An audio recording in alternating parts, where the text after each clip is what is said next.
Flourish. I'm Diane Planidin, and you're in the right place if you're ready to create an inspired life. And today I really wanted to talk about one of the most important things you can do in order to be an inspiration and a positive leader for others. And that is to treat yourself well. Monkey see, monkey do. And if you are feeding yourself properly, if you are eating properly, if you're staying healthy and active, your children will as well. Your students will. Your employees will see, hey, what have they been doing? I need to follow that example. And the physiology part I wanted to talk about today was to be aware what you are feeding your mind and your body. It's very, very important for your health to stay aware of what's processing through you. Now, the reason I wanted to bring this up is because I have noticed lately a lot more fillers in food. And the fillers I'm specifically talking about are different oils, soy byproducts, those type of things. So this is just a little reminder to read the label so you can see what's going on. And this really it came to light with me because, as if you've been following the show for a while, you probably know by now that my father has Alzheimer's, and he did not lead a life full of junk food and fast food and, those type of things.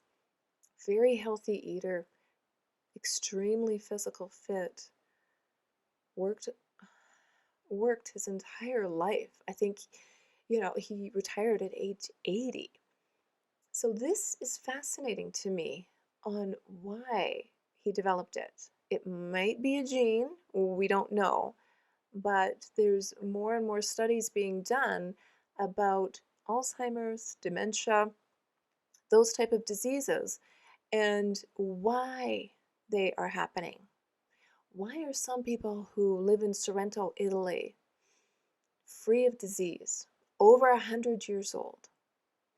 There's examples in Japan. There's examples even in a community in the United States. And it really comes down to a commonality. It's what they're feeding their brain. So with my father, the mystery is not solved because he ate very healthy. However, we did live on a farm, orchard, vineyard, pesticides. Aha, could that be it? I, for one, will never be able to prove anything either way. However, having said that, I can do what's best for my family and eating healthy and preparing things a lot more homemade. Now, that doesn't mean you have to, cut out absolutely everything, but what it does mean is if you read the label and you see the salad dressing, that's magically doesn't need to be refrigerated. What are the first ingredients? Well, I've noticed soy was a number one ingredient. And here is my concern with that. I mean, you think soy sauce, oh, it's good for you, right? I mean, how could it be bad? And it comes down to the pesticides. The best information I've read thus far on pesticides and the soy combination is in Dr. Lisa Mosconi's book called Brain Food. And if you get a chance, I would highly recommend you pick it up. I absolutely loved this book, and I refer back to it often. Now, when she was researching the different types of diets and best things for brain food, one of the things she discovered was it depends on the type of soy you are eating. Aha. So there are basically two kinds of soy, she says. The kind eaten in Japan and the kind eaten throughout much of the Western world. Uh-oh. Soy products, for example, in the United States today are made up of 90% genetically modified soybeans and are rife with pesticides and preservatives. As such, they can cause allergies, intolerances, and even systemic inflammation. Also, soy contains molecules called isoflavones, which are known to influence our estrogen levels. Eating too much soy can indeed impact estrogen levels, possibly creating hormone imbalances in your body. Some people are more sensitive to this than others and have to avoid soy products entirely. Well, if that is the case, then why is it a filler? Why is it being added to our food? Is it less expensive? Do you get more volume? I don't know. We'd have to ask a food producer, I guess. She goes on to say, as a result, while the soy industry would have you believe that eating soy products is a smart move for your health, the GMO-laden, highly processed soy found in commercial tofu, soy products, and tempeh is far from health food and closer to health hazard. However, it isn't an occasional miso soup that will make you sick as much as the additional soy that you unknowingly eat from a multitude of unexpected sources.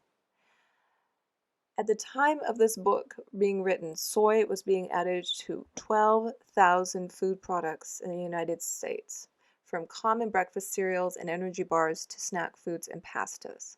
If you're not paying attention to labels, you might be surprised to find that soy is found in the majority of products on your supermarket shelves. Oh my goodness. You know, I actually started reading the labels and then I picked up the book and then I went, oh my goodness. That's just a little excerpt. You have to read the entire book. It's absolutely fascinating if you are wanting to improve your consumption, what goes in your body. And I just gave salad dressing as one example that I found. I like honestly, I don't buy salad dressing, but my mother likes it, and she recently developed a thyroid issue, and it turns out that soy has to be in moderation when you're combining with thyroid. I'm not a doctor, I'm not a nutritionist, I'm just a person who wants the best for my family. And that's why I looked into it, because I thought, I noticed it specifically when I bought chicken stock one day. Because I use a lot of chicken stock, and when I don't have time to make my own, yes, I buy it. It's a nice convenience. However, when I was making risotto, so without getting into the recipe, the minute I poured it out of the Tetra Pak, I noticed the consistency was different. And I thought, oh, well, cheapers. Maybe it expired. Maybe there's another problem. And then I read the label, and it had soy. And then I read the label on one of my favorite beverages, a Canadian beverage. Okay, it's a Caesar. And lo and behold, the clamato juice had soy. And that's what led me down the path. And I'm thinking, none of these products used to include a filler. So if you really want to improve on your health, you need to pay attention into all of these fillers, because the biggest problem is the sourcing. It's not soy in a pure format like they have in Japan, organic. It is all the pesticides that go into the soy, and that's just one example. When you start going down that rabbit hole, you're thinking, oh, how do they grow that? What goes into that crop? There's many benefits to eating organically, but my question for you is this: why isn't everything organic? When did we have to, get into such high volume food production? And as a result, the food's even more expensive. So when you are going grocery shopping, my number one tip is I always shop on the outer aisles. I don't go in the middle unless absolutely, positively have to get something like, oh, I need chicken stock for tonight and I don't have time to make my own. that type of thing. The sugar, the salt, it's out of control. And just pick up any label, start reading what is in there. And if you're buying tomatoes, you want to make sure, if it's canned tomatoes, that what else is in there? What's preserving it? If it's just salt, well, great. But where did the tomatoes grow? I don't know enough about this in order to dig deeper. And I do not have my own farm, so I can't grow my own food. But I do grow my own herbs, etc. Anyways, the point here is I talk a lot about mind, body, spirit, connection, healthy living, but you have to lead by example and you have to know what's going into your food. One of the stats that Lisa has in her books I want to share with you because I was just overwhelmed about it is in the world there's over 46 million people with Alzheimer's disease right now. And it's projected to reach 135 million in the next 20 to 30 years. That is outstanding. Like the baby boomer population is aging, and even though my dad's not a baby boomer, he's not in that category, but we all live longer.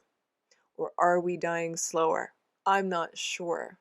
But if you want to continue to lead by example, inform yourself what you're consuming and read the labels. Read the labels, and then you'll be healthier and you'll live a more inspired life.